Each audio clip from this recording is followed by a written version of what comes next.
Hello everyone. तो कैसे हो आप सब लोग। तो मुझे इस बार दिवाली की सफाई में ये मुझे पुराने पड़े हुए टी स्टैंड मिले, तो मैंने कहा इसको फेंकना तो नहीं है, इस पे कुछ अच्छा सा डीआईवाई करते हैं। तो मैंने इसके ऊपर क्यूट क्यूट से कपल्स का पहले मैंने सोचा इस पे ड्रॉ करूंगी, तो मैंने उसी हिसाब से पिंटरेस्ट से ये पिक्चर निकाली और मैंने इसको ड्रॉ कर लिया। ये जो स्टैंड है ये ज्यादा बड़े नहीं है, तो इसकी वजह से इस पे जो ड्रॉइंग है वो भी बहुत ही मुश्किल से मैंने करी है। अच्छा, ठीक है।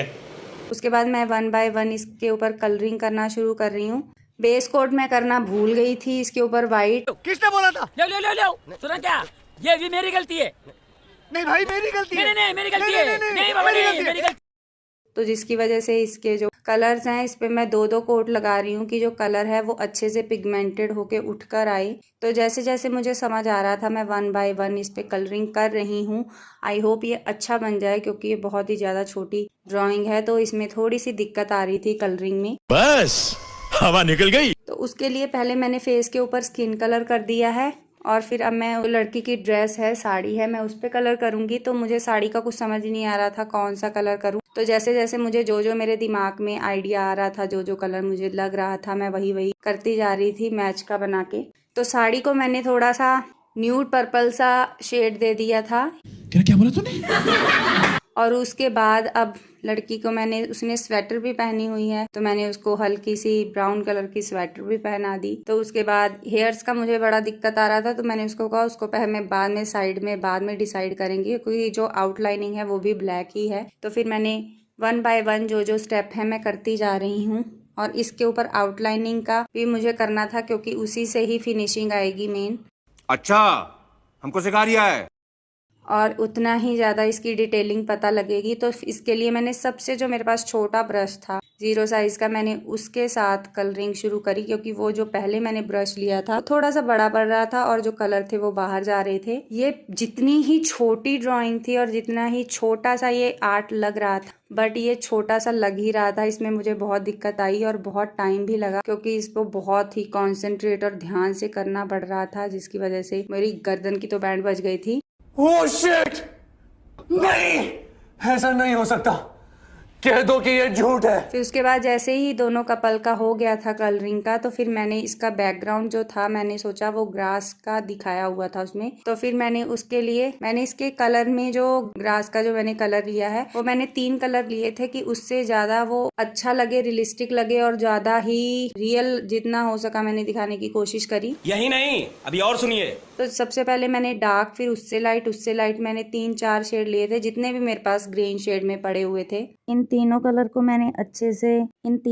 को अच्छे से ब्लेंड करने के बाद फिर उसके बाद वही शेड्स के कलर को मैंने ब्रश से लेके हल्का हल्का सा टैप टैप कर दिया था, जिससे कि वो थोड़ा सा जो फ्लावर, वो ग्रास उठी उठी सी होती है, उसकी थोड़ी सी लुक आ जाए। और ऐसे ही मैं ये जितना भी पीछे का बैकग्राउंड है उसको मैंने फिनिश किया, और फिर मैंने इसको थोड़ी देर के लिए ड्राई होने के लिए छोड़ दिया था। 1 hour later.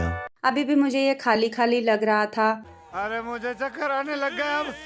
तो पहले मैंने कहा क्यों ना जो जहाँ पे मुझे लग रहा था अभी भी कहीं कहीं के पे कलर छूट रहे हैं, तो मैंने उस पे कलर वगैरह कर लिए थे। और उसके बाद अब जो मेन काम रह गया था वो था इनके फीचर्स, जो फेस की आईज नोज थी, उसमें बहुत मुझे लग रहा था कि मैं नहीं कर पाऊंगी, मैं नहीं बना पाऊंगी, पर मैंने कहा कोई नहीं, अब शुरू किया है तो खत्म भी करूंगी। तुम्हारे जैसे लोग इस देश के लिए श्राप है। पहले सपने दिखाते हैं और फिर कहते हैं कि नहीं ऐसा नहीं हो सकता। क्योंकि मैंने इतने छोटे क्राफ्ट, बहुत मेरे लिए पहली बार है कि मैं इतना छोटे क्राफ्ट को कर रही हूँ। पेंटिंग को ब्रश से, पेंसिल से तो मैंने ड्रॉ किए हुए हैं, बोर्ड पे पहली बार ऐसे कर रही थी। तो आईज का थोड़ा सा मैंने डॉट टूल लेके ही मैंने आईज को बनाने की कोशिश करी थी, क्योंकि जो लड़की की आईज थी उसमें आई बॉल्स बहुत ही छोटी बननी थी, तो इसलिए मैंने उसको डॉट टूल से बनाया कि इक्वल आए, दोनों इक्वली लगे। तू समझा? हाँ। नहीं, तू समझा नहीं। और बहुत हद तक मैंने बना ली थी और अच्छी लग रही थी। और ऐसे ही मैंने 1 बाय 1 दोनों के फीचर्स को कंप्लीट कर दिया था। करने के बाद फिर इसका जितना भी आउटलाइनिंग वगैरह है इसकी, वो भी मैं कंप्लीट कर लूंगी। फिर उससे पहले मैंने जो लड़की के बिंदी और सिंदूर लगाना था वो मैं लगाऊंगी। ये पार्ट मुझे बहुत ही अच्छा लगा था, क्योंकि ये मुझे बड़ा मजा आ रहा था इसको मुझे करने में। एहे रहा नहीं जाता।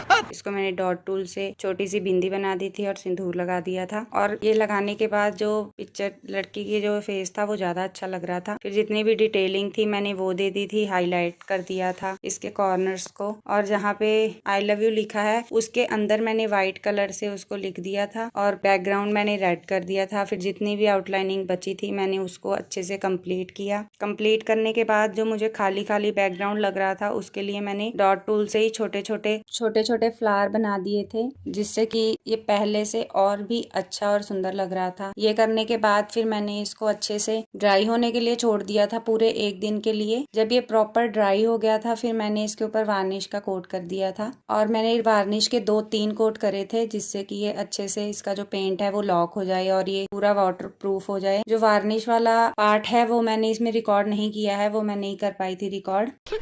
साले का खोपड़ी तोड़ साले का। और बनने के बाद ये कुछ ऐसा लग रहा था, मैं नहीं दिखाऊंगा। और मुझे तो यकीन ही नहीं हो रहा था ये मैंने बनाया है। वार्निश के बाद तो ये और भी अच्छा लग रहा था। बाकी आपको ये क्राफ्ट कैसा लगा मुझे कमेंट में जरूर बताना। ऐसी ही और वीडियो के लिए मेरे पेज को सब्सक्राइब कर लो। आज के लिए इतना ही, मिलते हैं नेक्स्ट वीडियो में। Bye bye.